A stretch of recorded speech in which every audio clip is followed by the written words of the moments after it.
કોંગ્રેસના રાષ્ટ્રીય અધ્યક્ષ મલ્લિકાર્જુન ખડગે દ્વારા 6.5 કરોડ ગુજરાતીઓનું અપમાન કરાતા નર્મદા જિલ્લા ભાજપ દ્વારા કમલમ ખાતે વિરોધ પ્રદર્શન બેઠક યોજાઈ હતી અને કોંગ્રેસના રાષ્ટ્રીય અધ્યક્ષ મલ્લિકાર્જુન ખડગે વિરોધ કરી અપમાનજનક શબ્દો માટે કોંગ્રેસે ગુજરાતની જનતા પાસે માફી માંગવાની માંગ કરી હતી। આ બેઠક દરમિયાન જિલ્લાના નાંદોદ તાલુકાના ધારાસભ્ય ડોક્ટર દર્શનાબેન દેશમુખ સહિત જિલ્લા હોદ્દેદારો અને કાર્યકરો ઉપસ્થિત રહ્યા હતા। કોંગ્રેસના રાષ્ટ્રીય અધ્યક્ષ મલ્લિકાર્જુન ખડગે દ્વારા 6.5 કરોડ ગુજરાતીઓના અપમાનજનક નિવેદનના વિરોધમાં જિલ્લા ભાજપ ભારતીય જનતા પાર્ટી દ્વારા રાજપીપળા સ્થિત ભાજપ કાર્યાલય કમલમ ખાતે વિરોધ પ્રદર્શન બેઠકનું આયોજન કરવામાં આવ્યું હતું।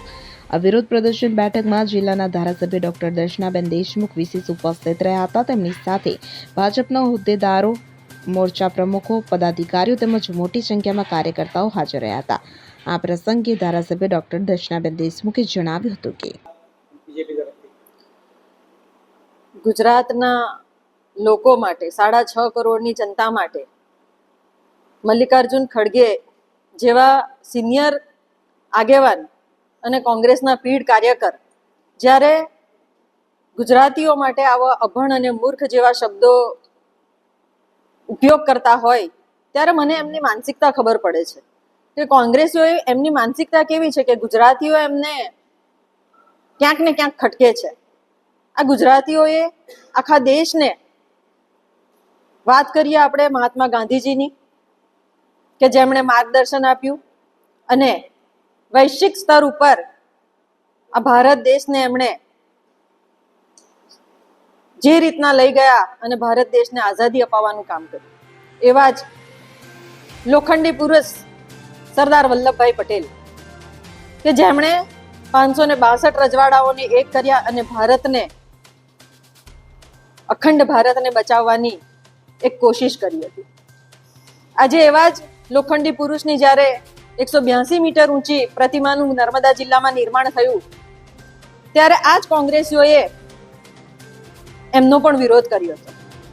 નર્મદા યોજના આજે સમગ્ર ગુજરાતને નવપલ્લિત કરી રહી છે ત્યારે એ નર્મદા યોજનાના બાંધકામમાં પણ વિરોધ કરનાર કોંગ્રેસ જ હતી।